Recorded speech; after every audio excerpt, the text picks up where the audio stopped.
Good evening বন্ধুরা, কেমন আছো তোমরা সবাই? আশা করছি তোমরা খুবই ভালো আছো, আর আমি তো খুব ভালো আছি।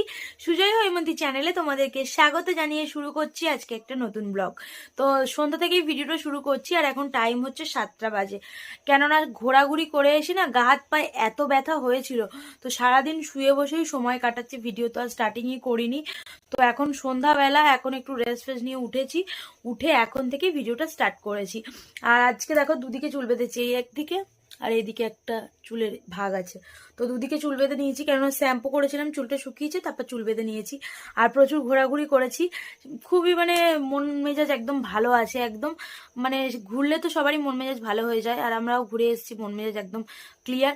আর আবারও একটা ঘুরতে যাওয়ার প্ল্যান হচ্ছে, তো সেটা যেদিন যাব সেদিনই তোমরা দেখতে পাবে। আর এখন আমি ঘরে বসে আছি সন্ধ্যাবেলা, ওই দেখো আমার পাশে সোমও বসে আছে। আর তোমাদেরকে বলি, সোম তো ভর্তি হয়েছে এবছর প্রথম, তোমরা জানো, তোমাদেরকে বলেছি। তো ভর্তি হয়েছে, ওর বই খাতা সমস্ত কিছু দিয়ে দিয়েছে, আর কালকে রাতে তোমাদের দাদাভাই অনেক রাত পর্যন্ত বসে বসে সমস্ত বইগুলো মোলাট করেছে।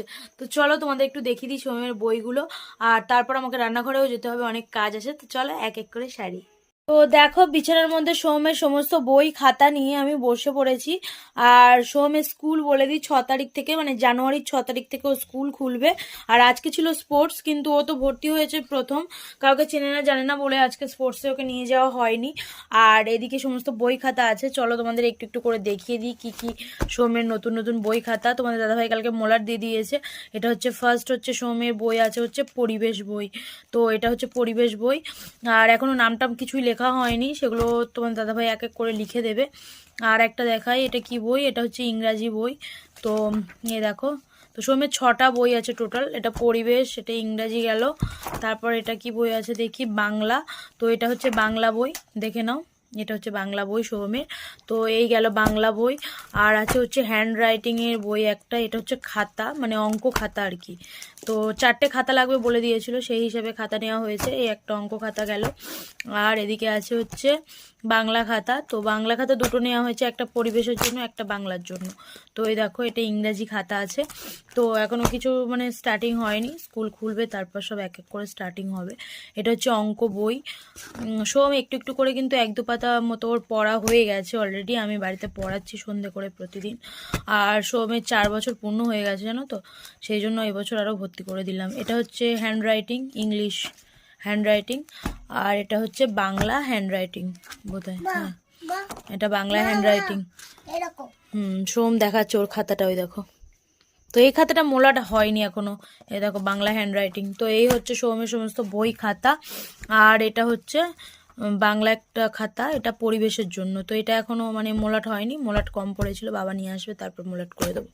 তো এই গেল হচ্ছে সোমের বই খাতা। তো এখন চলে এসেছি রান্নাঘরে, আর সোমকে একটু পড়তে বসিয়ে তারপর এলাম, কেননা সোম স্কুলে ভর্তি হয়েছে। আর তোমরা সবাই আশীর্বাদ করো, সোমের কিন্তু নতুন জীবন মানে শুরু হয়ে গেছে, স্কুল জীবন আর কি, যেটা প্রথম মানে হয় বাচ্চাদের, তো সেটাই। তো তোমরা সবাই আশীর্বাদ করো সোম যেন ভালোভাবে পড়াশোনা করে, মানুষের মতো মানুষ হয়। তো যাই হোক চলো, আমি এখন চলে এসেছি রান্নাঘরে, আর ডিনারের প্রিপারেশন করার জন্যই। সন্ধ্যাবেলা রান্নাঘরে আসা মানেই ডিনারের কিছু না কিছু বানানো, তো সেটাই।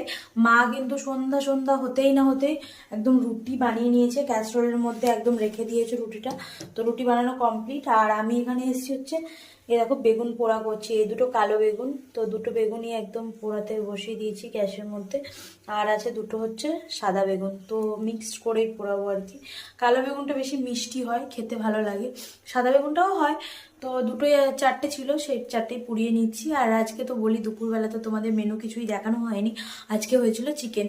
তো চিকেনের একটুখানি তুলে রেখে দিয়েছিলাম, আর কিছুটা রান্না করেছিলাম, তো যেটা রান্না করেছিলাম তো অল্প কিছুটা রয়ে গেছে, তার জন্যই বেগুনটা পোড়াতে হচ্ছে, নইলে রাতে কিছু করতে হতো না, রুটির সাথে চিকেনই হয়ে যেত। কিন্তু চিকেন অল্প যেহেতু আছে, তার জন্য বেগুন পোড়া চিকেন হলে মানে সমান সমানে সবাই হয়ে যাবে আর কি।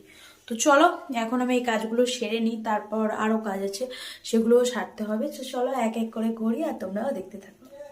তো চলে এসেছি আমি আমার ডিনার নিয়ে, আর এখন টাইম হচ্ছে 7:45 বাজে, আর আমি তো সবসময় একটু তাড়াতাড়ি খেয়ে নিই। তো আমার ডিনারটা দেখো, এখানে দুটো রুটি, আর তোমাদের বলেছিলাম অল্প চিকেন আছে, তো চিকেন নিয়ে নিয়েছি একটু, আর এখানে আছে বেগুন পোড়া। তো এটাই আজকে আমার রাতের ডিনার। তো চলো, সোমকে এখনো খাওয়াইনি, আমি আগে খাবো তারপর সোমকে খাওয়াবো। তো চলো খেয়ে নিই। আর তোমাদের দাদাভাই দেখো ওখানে বসে বসে বই দেখছে, আর সোহম এখানে বসে বসে ওই বলটা নিয়ে খেলা করছে, আর ওদিকে টিভিতে চলছে হচ্ছে বই। তো চলো আমি খাই আর দেখি, তারপর তোমাদের কাছে আসছি। তো ফাইনালি এখন টাইম হচ্ছে 10:30 বাজে, আর সবাই কিন্তু ঘুমিয়ে পড়েছে। আর আমাকে দেখো কেমন অদ্ভুত লাগছে, একটা চুল ছোট করে বেঁধেছি, একটা চুল বড় করে বেঁধেছি, আসলে বুঝতেই পারিনি কোনটা ছোট বড় হয়ে গেছে। তো যাই হোক চলো। আর ঠান্ডা কিন্তু বাইরে প্রচণ্ড করছে, আমি চাদরটা ঘরে রেখে তারপর ভিডিওটা এন্ড করতে তাড়াতাড়ি করে চলে এলাম। বাইরে কিন্তু কেউ নেই, সবাই যে যার ঘরে শুয়ে পড়েছে। তো ফাইনালি আজকে সন্ধ্যা থেকে ভিডিওটা স্টার্টিং করেছিলাম, তারপর কি কি করেছি সবটাই তোমাদেরকে শেয়ার করেছি। তো ভিডিওটা যদি ভালো লাগে অবশ্যই লাইক করো, কমেন্ট করো, শেয়ার করো। আজকের মতো ভিডিওটা এই পর্যন্তই থাকলো, দেখা হবে তোমাদের সাথে পরবর্তী একটা ভিডিওতে। ততক্ষণ তোমরা ভালো থেকো, সুস্থ থেকো। আজকের মতো টাটা, বাই বাই।